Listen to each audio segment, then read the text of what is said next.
ರಾಜ್ಯ ಸರ್ಕಾರ ಅಧಿಕಾರಕ್ಕೆ ಬಂದು 2 ವರ್ಷ ಪೂರೈಸಿದೆ. ಕೇವಲ ಕಾಂಗ್ರೆಸ್ ನಾಯಕರಿಗೆ ಮಾತ್ರ ಸಿಎಂ ಸಿದ್ದರಾಮಯ್ಯ ಅನುದಾನವನ್ನು ಕೊಡ್ತಿದ್ದಾರೆ ಆರೋಪವನ್ನು JDS ನಾಯಕರು ಮಾಡ್ತಾಯಿದ್ರು. ಇದೀಗ JDS ನಾಯಕರಿಗೂ ಕೂಡ ಕಳೆದು ತೂಗಿ 25 ಕೋಟಿ ಅನುದಾನವನ್ನು ಕೊಡೋದಕ್ಕೆ ಸಿಎಂ ಸಿದ್ದರಾಮಯ್ಯ ಗ್ರೀನ್ ಸಿಗ್ನಲನ್ನು ನೀಡಿದ್ದಾರೆ. ಮೊನ್ನೆಯಷ್ಟೇ ಸಿಎಂ ಸಿದ್ದರಾಮಯ್ಯ ಅವರು ಒಂದು ಆದೇಶವನ್ನು ಮಾಡಿದರು.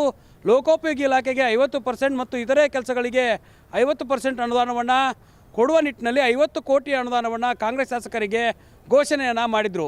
ಇದು ವಿಪಕ್ಷಗಳಂತಹ BJP ಮತ್ತು JDS ನಾಯಕರ ಆಕ್ರೋಶಕ್ಕೆ ಕಾರಣವಾಗಿತ್ತು. ಕ್ಷೇತ್ರಗಳ ಅಭಿವೃದ್ಧಿಗೆ ಅನುದಾನ ಸರಿಯಾಗಿ ಸಿಗ್ತಿಲ್ಲ ಅನ್ನುವಂಥ ಅಸಮಾಧಾನಕ್ಕೆ ಕಾರಣವಾಗಿದ್ದು BJP ಮತ್ತು JDS ನಾಯಕರು ರಾಜ್ಯ ಸರ್ಕಾರದ ವಿರುದ್ಧ, ಅದರಲ್ಲೂ ಕೂಡ ಸಿಎಂ ಸಿದ್ದರಾಮಯ್ಯ ಅವರ ಅನುದಾನ ತಾರತಮ್ಯದ ವಿರುದ್ಧ ಆಕ್ರೋಶವನ್ನು ಹೊರಹಾಕಿ ನಮಗೂ ಕೂಡ ಅನುದಾನವನ್ನು ಕೊಡಿ, ಕ್ಷೇತ್ರಗಳಿಗೆ ಹೋಗಿ ನಾವು ಅಭಿವೃದ್ಧಿ ಕೆಲಸವನ್ನು ಮಾಡ್ತೀವಿ ಅನ್ನುವಂಥ ಒಂದು ಮಾತುಗಳನ್ನು ಹೇಳ್ತಾಯಿದ್ರು.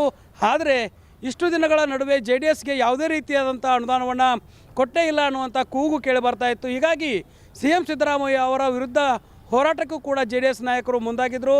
ವಿಧಾನಸಭೆಯ JDLP ನಾಯಕರಾದಂಥ ಸುರೇಶ್ ಬಾಬು ಅವರ ನೇತೃತ್ವದಲ್ಲಿ ಒಂದು ಪ್ರತಿಭಟನೆಗೂ ಕೂಡ JDS ನಾಯಕರು ಕರೆಯನ್ನು ಕೊಟ್ಟಿದ್ದರು. ಈ ಒಂದು ಪ್ರತಿಭಟನೆಯ ಮೂಲಕ ತಮಗೆ ಆಗ್ತಿರುವ ಅನ್ಯಾಯವನ್ನು ಪ್ರಶ್ನಿಸುವ ಕೆಲಸವನ್ನು ಮಾಡೋದಕ್ಕೆ JDS ನಾಯಕರು ಮುಂದಾಗಿದ್ದರು.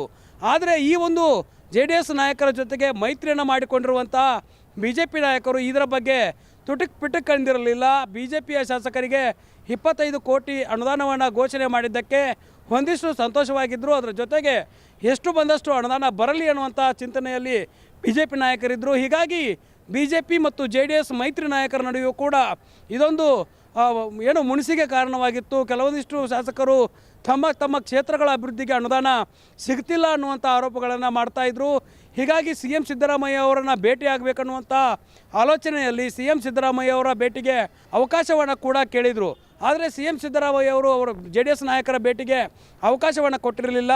ಇದೀಗ ಮುಂಗಾರು ಅಧಿವೇಶನ ಆರಂಭ ಆಗಿರೋ ಹಿನ್ನೆಲೆಯಲ್ಲಿ ಕೆಲವೊಂದಿಷ್ಟು JDS ಶಾಸಕರು ಸಿಎಂ ಸಿದ್ದರಾಮಯ್ಯ ಅವರನ್ನು ಭೇಟಿಯಾಗಿ ತಮ್ಮ ಕ್ಷೇತ್ರಗಳ ಅಭಿವೃದ್ಧಿಗೆ ಅನುದಾನವನ್ನು ದಯವಿಟ್ಟು ಕೊಡಿ ಅನ್ನುವಂಥ ಮನವಿಯನ್ನು ಮಾಡಿದ ಬೆನ್ನಲ್ಲೇ ಸಿಎಂ ಸಿದ್ದರಾಮಯ್ಯ JDS ಶಾಸಕರಿಗೂ ಕೂಡ 25 ಕೋಟಿ ಅನುದಾನವನ್ನು ನೀಡುವುದಾಗಿ ಭರವಸೆಯನ್ನು ನೀಡಿದ್ದಾರೆ.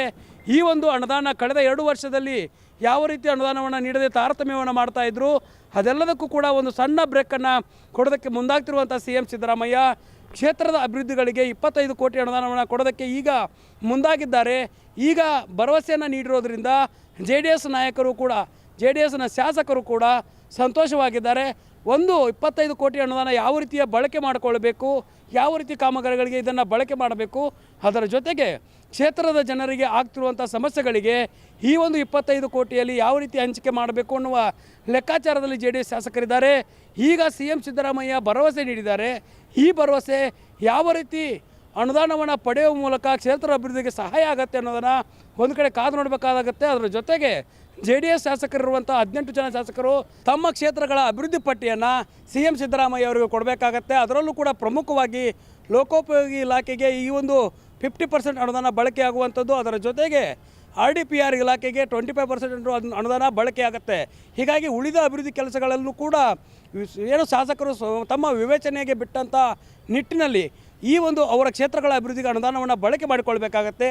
JDS ಇದರ ಅನುದಾನದ ಲಾಭವನ್ನು ಯಾವ ರೀತಿ ಪಡೆದುಕೊಳ್ಳುತ್ತೆ, ಸಿಎಂ ಸಿದ್ದರಾಮಯ್ಯ ಅವರಿಗೆ ಮತ್ತಷ್ಟು ಅನುದಾನಕ್ಕೆ ಹೆಚ್ಚಿನ ಬೇಡಿಕೆಯನ್ನು ಇಡುತ್ತಾ ಅನ್ನೋದು ಭಾಳ ಚರ್ಚೆ ಆಗ್ತಿರುವಂಥದ್ದು.